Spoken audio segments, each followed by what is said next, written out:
你以為自己30歲，但你個腦可能已經老咗10年啦。呢個唔係嚇你，係科學事實。Day Trade Aging 最新研究掃描咗超過3000個人嘅大腦，發現一個殘酷真相：你嘅腦年齡同你嘅實際年齡可能完全唔同。佢哋用咗 MRI 影像同血液蛋白分析咧，計算出每個人嘅腦齡差距，即係你個腦生理上有幾老，減去你實際幾多歲。結果發現咧，係腦齡越大嘅人咧，係死亡率、認知衰退、患上腦退化症嘅風險都明顯更高。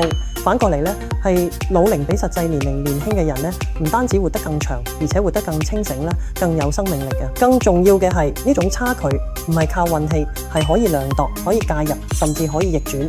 衰老唔係由皺紋開始，係由大腦失去彈性嗰刻開始。我哋以前講長壽，睇基因、睇飲食、睇運動，但係其實真正決定你晚年嘅生活質素，並唔係你有幾多皺紋，而係你個腦仲有幾多好奇心、幾多學習能力、幾多情緒嘅性。Brain Age 就係呢個時代最精準嘅生命指標。